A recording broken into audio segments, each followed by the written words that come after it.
ಪ್ರತಿ 5 ನಿಮಿಷಕ್ಕೆ ಒಬ್ರು ಹೃದ್ರೋಗಿ ತುರ್ತು ಚಿಕಿತ್ಸೆಗೆ ದಾಖಲಾಗ್ತಾ ಇದ್ದಾರೆ. ಪುನೀತ್ ರಾಜ್ಕುಮಾರ್ ಅವರು ನಿಧನ ಹೊಂದಿದ ಮೇಲೆ 20,000 ರೂಪಾಯಿನೂ ವಾಪಸ್ ಕೊಟ್ಬಿಡ್ತೀನಿ, ತಗೊಂಡೋಗಿ ನೀವು. ಸೊ ನಾವು ಉಚಿತವಾಗಿ ನಾವು ಚಿಕಿತ್ಸೆ ಮಾಡಿದ್ವಿ. ನಮ್ಮ ದೇಶದಲ್ಲಿ ದುಡಿದು ಸಾಯುವರಿಗಿಂತ ಚಿಂತೆ ಮಾಡಿ ಸಾಯುವರೇ ಜಾಸ್ತಿ ಇದೆ. ಹೃದಯ ನಮ್ದಾಗ್ಲಿ ನಿಮ್ದಾಗ್ಲಿ ಅಥವಾ ಬೇರೆಯವ್ರದಾಗ್ಲಿ ಹೃದಯ ಖುಷಿಯಾಗಿರ್ಬೇಕು ಯಾವಾಗ್ಲೂ. ಯಾಕೆಂದ್ರೆ ಹೃದಯ ಖುಷಿಯಾಗಿದ್ರೆ ಮನಸ್ಸು ಖುಷಿಯಾಗಿರುತ್ತೆ. ಸೊ ಮನಸ್ಸು ಖುಷಿಯಾಗಿದ್ರೆ ದೇಹದ ಆರೋಗ್ಯ ಕೂಡ ಚೆನ್ನಾಗಿರುತ್ತೆ. ನಿಜ. ಕೇವಲ ದೈಹಿಕ ಆರೋಗ್ಯ ಮಾತ್ರ ಅಲ್ಲ, ಸಾಮಾಜಿಕ ಆರೋಗ್ಯ ಕೂಡ ಚೆನ್ನಾಗಿರುತ್ತೆ. ಅದಕ್ಕೋಸ್ಕರ ಹೃದಯ ಒಂದು ಅದ್ಭುತವಾದಂತಹ ಅಂಗ. ಇದು ಮುಷ್ಟಿಗಾತ್ರದ ಹೃದಯಕ್ಕೆ ಬೆಟ್ಟದಷ್ಟು ಕೆಲಸ ಇರುತ್ತೆ. ಅಂದ್ರೆ ಹೃದಯ ಮುಷ್ಟಿಗಾತ್ರ ಮಾತ್ರ ಇರುತ್ತೆ. ಪ್ರತಿ ಒಂದು ದಿನಕ್ಕೆ ಹೃದಯ 1,00,000 ಬಾರಿ ಮಿಡಿಯುತ್ತೆ. ಹೃದಯದ ಬಡಿತ 1,00,000 ಬಾರಿ. 6,000 to 7,000 ಲೀಟರ್ ಅಷ್ಟು ರಕ್ತವನ್ನ ಅದು ಪಂಪ್ ಮಾಡುತ್ತೆ ಬೇರೆ ಬೇರೆ ಅಂಗಾಂಗಗಳಿಗೆ. ಹೃದಯ ಒಂದು ಬ್ಯೂಟಿಫುಲ್ ಫಿಲಾಂಥ್ರಫಿಕ್ ಆರ್ಗನ್ ಆಲ್ಸೋ.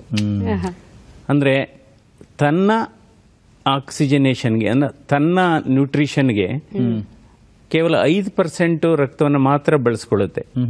ಇನ್ನು 95% ರಕ್ತವನ್ನ ಬೇರೆ ಬೇರೆ ಅಂಗಾಂಗಗಳಿಗೆ ಹಂಚುತ್ತೆ. ಸೊ ಅದರ ಸಂದೇಶ ಏನಪ್ಪಾ ಅಂದ್ರೆ ನಾವು ಏನೇ ಇರಲಿ ಅದನ್ನ ಹಂಚಿ ತಿನ್ನಬೇಕು ಅಂತ. ಸೊ ಅದರಿಂದ ಹೃದಯ ಒಂದು ಬಹಳ ಮಹಾದಾನಿ ಅಂತಲೂ ಹೇಳ್ಬೋದು ಹೃದಯ. ಆದರೆ ಇನ್ನೊಂದು ವೈಶಿಷ್ಟ್ಯತೆ ಏನು ಅಂದ್ರೆ ಹೃದಯಕ್ಕೆ ವಿಶ್ರಾಂತಿ ಇಲ್ಲ. ಹೃದಯಕ್ಕೆ ಏನಾದರೂ ವಿಶ್ರಾಂತಿ ಆದ್ರೆ ಅಲ್ಲಿಗೆ ಜೀವ ಮುಗೀತು ಅಂತ.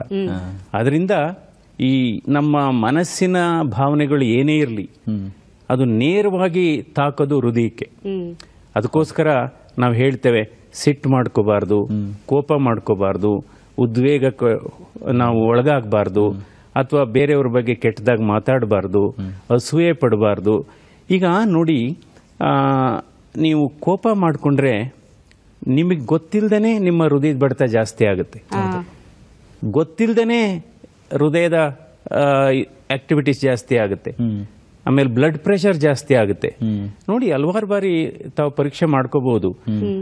ನಿಮ್ಮ ಬ್ಲಡ್ ಪ್ರೆಷರು ನೀವು ಶಾಂತಿಯುತಿಯಾಗಿದ್ದಂತ ಸಂದರ್ಭದಲ್ಲಿ 120/80 ಇರುತ್ತೆ. ನೀವು 3 ನಿಮಿಷ 4 ನಿಮಿಷ ಕೂಗಾಡಿ ಕಿರ್ಚಾಡಿ ಅಥವಾ ಏನಾದ್ರೂ ತುಂಬಾ ಬೇರೆಯವ್ರ ಜೊತೆ ವಾದ ವಿವಾದಕ್ಕಿಳಿದ್ರೆ ಇಮ್ಮಿಡಿಯೇಟ್ ಆಗಿ ಬ್ಲಡ್ ಪ್ರೆಷರ್ 160-100 ಆಗುತ್ತೆ. ಅಥವಾ ನಾನು ನೋಡಿದ್ದೇನೆ, ನಾವು ಆಂಜಿಯೋಪ್ಲಾಸ್ಟಿ ಮಾಡತಕ್ಕಂಥ ಸಂದರ್ಭದಲ್ಲಿ ರೋಗಿಯನ್ನ ನಾವು ಮಲಗಿಸಿರ್ತೀವಿ, ಆಪರೇಷನ್ ಟೇಬಲ್ ಮೇಲೆ ಮಲಗಿಸಿರ್ತೀವಿ. ಆಂಜಿಯೋಗ್ರಾಮ್ ಮಾಡಿದ ನಂತರ 90% ಬ್ಲಾಕ್ ಇದೆ ಅಂತ ಗೊತ್ತಾಗುತ್ತೆ ನಮಗೆ. ಆವಾಗ ರೋಗಿಗೆ ನೇರವಾಗಿ ಮಾತಾಡ್ತೇವೆ, ನೋಡಿ ನಿಮಗೆ ಒಂದು ರಕ್ತನಾಳದಲ್ಲಿ 90% ಬ್ಲಾಕೇಜ್ ಇದೆ, ಇವಾಗ ಆಂಜಿಯೋಪ್ಲಾಸ್ಟಿ ಮತ್ತು ಸ್ಟೆಂಟ್ ಅನ್ನ ಮಾಡುವ ಅವಶ್ಯಕತೆ ಇದೆ ಅಂತ. ಇದು ಹೇಳಿದ 2-3 ನಿಮಿಷದಲ್ಲೇ ಅವರ ಬ್ಲಡ್ ಪ್ರೆಷರ್ 120/80 ಇದ್ದಿದ್ದು 200/100 ಆಗುತ್ತೆ.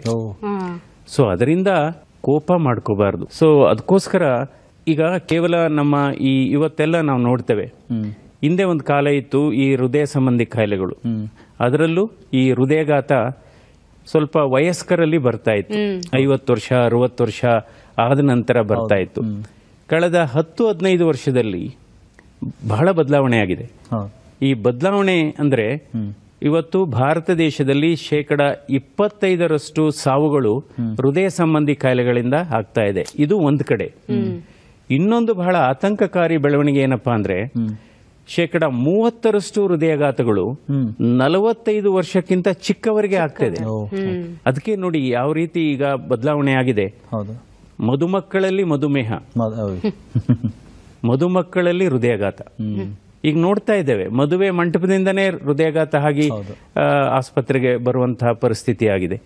ಸೊ ಅಂದ್ರೆ ಯುವ ಜನರಲ್ಲಿ ಮತ್ತು ಮಧ್ಯ ವಯಸ್ಕರಲ್ಲಿ ಇವತ್ತು ಈ ಹೃದಯಘಾತ ಮತ್ತು ಹೃದಯ ಸಂಬಂಧಿ ಕಾಯಿಲೆಗಳು ಇತ್ತೀಚಿನ ದಿನಗಳಲ್ಲಿ ಜಾಸ್ತಿ ಆಗ್ತಾ ಇದೆ. ನಾವು ಜಯದೇವ ಹೃದ್ರೋಗ ಸಂಸ್ಥೆಯಲ್ಲಿ ನಾವು ಒಂದು ಅಧ್ಯಯನ ಕೂಡ ಮಾಡಿದ್ದೇವೆ. 2017ರಿಂದ 2019 ಇಂದ ಕೋವಿಡ್ಗೆ ಪೂರ್ವ ಅಂದ್ರೆ ಕೋವಿಡ್ಗೆ ಮೊದಲು ಸುಮಾರು ಈ 2 ವರ್ಷಗಳಲ್ಲಿ ನಾವು 2500 ಯುವ ಹೃದ್ರೋಗಿಗಳಿಗೆ ಚಿಕಿತ್ಸೆ ಕೊಟ್ಟಿದ್ದೆ. ಇವಾಗ ಏನಾಯ್ತು, ಇತ್ತೀಚೆಗೆ ಪುನೀತ್ ರಾಜ್ಕುಮಾರ್ ಅವರು ನಿಧನ ಹೊಂದಿದ ಮೇಲೆ ಅಂದ್ರೆ ಈಗ ಹೆಚ್ಚು ಪ್ರಚಾರ ಸಿಗ್ತಾ ಇದೆ ಹೊರತು ಈ ಯುವ ಜನರಲ್ಲಿ ಹೃದಯಾಘಾತ ಆಗ್ತಾ ಇರೋದು ಕಳೆದ 10-15 ವರ್ಷದಲ್ಲಿ ಜಾಸ್ತಿ ಆಗಿದೆ. ಸೊ ಇದಕ್ಕೆ ನಾನಾ ಕಾರಣ ಕೂಡ ಇದೆ. ಹಿಂದೆ ಒಂದು ಕಾಲ ಇತ್ತು, ಮಕ್ಕಳು ತಂದೆ ತಾಯಿಗಳನ್ನ ಈ ಹೃದಯಾಘಾತ ಚಿಕಿತ್ಸೆಗೆ, ಹೃದಯ ಸಂಬಂಧಿ ಚಿಕಿತ್ಸೆಗೆ ಕರ್ಕೊ ಬರ್ತಾ ಇದ್ರು. ಇವತ್ತು ತಂದೆ ತಾಯಿಗಳು ಅವರ ಮಕ್ಕಳನ್ನ ಕರ್ಕೊಂಡ್ ಬರ್ತಾ ಇದ್ದಾರೆ. ಇದು ನಿಜವಾಗ್ಲೂ ಮನಸ್ಸಿಗೆ ನೋವಾಗುತ್ತೆ. ನಮ್ಮ ದೇಶದಲ್ಲಿ ದುಡಿದು ಸಾಯುವರಿಗಿಂತ ಚಿಂತೆ ಮಾಡಿ ಸಾಯುವರೇ ಜಾಸ್ತಿ ಇದೆ. ಬಹಳ ದುರಂತ. ಬಟ್ ಇತ್ತೀಚಿನ ದಿನಗಳಲ್ಲಿ ಈಗ ಕೆಲವರು 20-25% ಜನರಿಗೆ ಹೃದಯಾಘಾತ ಆದಂತ ಸಂದರ್ಭದಲ್ಲಿ ಯಾವುದೇ ನಿಖರವಾದಂತ ಕಾರಣ ಇಲ್ಲ. ಅವರಲ್ಲಿ ಸಕ್ಕರೆ ಕಾಯಿಲೆ ಇಲ್ಲ, ಅವರಲ್ಲಿ ಧೂಮಪಾನ ಮದ್ಯಪಾನ ಇಲ್ಲ, ಕೊಲೆಸ್ಟ್ರಾಲ್ ಕೂಡ ನಾರ್ಮಲ್ ಇರುತ್ತೆ, ಬಟ್ ಹೃದಯಾಘಾತ ಆಗಿರುತ್ತೆ. ಸೊ ಅದಕ್ಕೆ ಇವೆಲ್ಲ ಕಾರಣ. ಅಂದ್ರೆ ಒಂದು ಒತ್ತಡ, ವಿದ್ಯಾರ್ಥಿಗಳಿಗೆ ಬಹುಶಃ 1ನೇ ತರಗತಿಯಿಂದಲೇ ಒತ್ತಡ ಇದೆ. ನಂತರ ಅವರ ಉದ್ಯೋಗದ ಒತ್ತಡ, ವೃತ್ತಿಯ ಒತ್ತಡ, ಸಂಸಾರದ ಒತ್ತಡ. ಇವತ್ತು ನಮ್ಮ ಯುವ ಜನರು ಏನಾಗಿದ್ದಾರೆ, ಅವರು ಇವತ್ತಿನ ಬಗ್ಗೆ ಯೋಚನೆ ಮಾಡ್ತಾ ಇಲ್ಲ, ನಾಳೆ ಬಗ್ಗೆ ಯೋಚನೆ ಮಾಡ್ತಾರೆ. ಹಂತವಾಗಿ ಮೇಲ್ ಬರಬೇಕು. ಯಾವಾಗಲೂ ತಿಳ್ಕೊಳ್ಳಿ, ಹಂತವಾಗಿ ಮೇಲ್ ಬಂದ್ರೆ ಅದಕ್ಕೆ ನಮ್ಮ ಬಾಡಿ ಕೂಡ ಅಡ್ಜಸ್ಟ್ ಆಗುತ್ತೆ, ನಮ್ಮ ಮೈಂಡ್ ಕೂಡ ಅಡ್ಜಸ್ಟ್ ಆಗುತ್ತೆ. ಸೊ ಇವತ್ತು ಅದಕ್ಕೋಸ್ಕರ ಒತ್ತಡ ಒಂದು ಹೊಸ ಧೂಮಪಾನ ಅಂತ ಹೇಳ್ಬೋದು.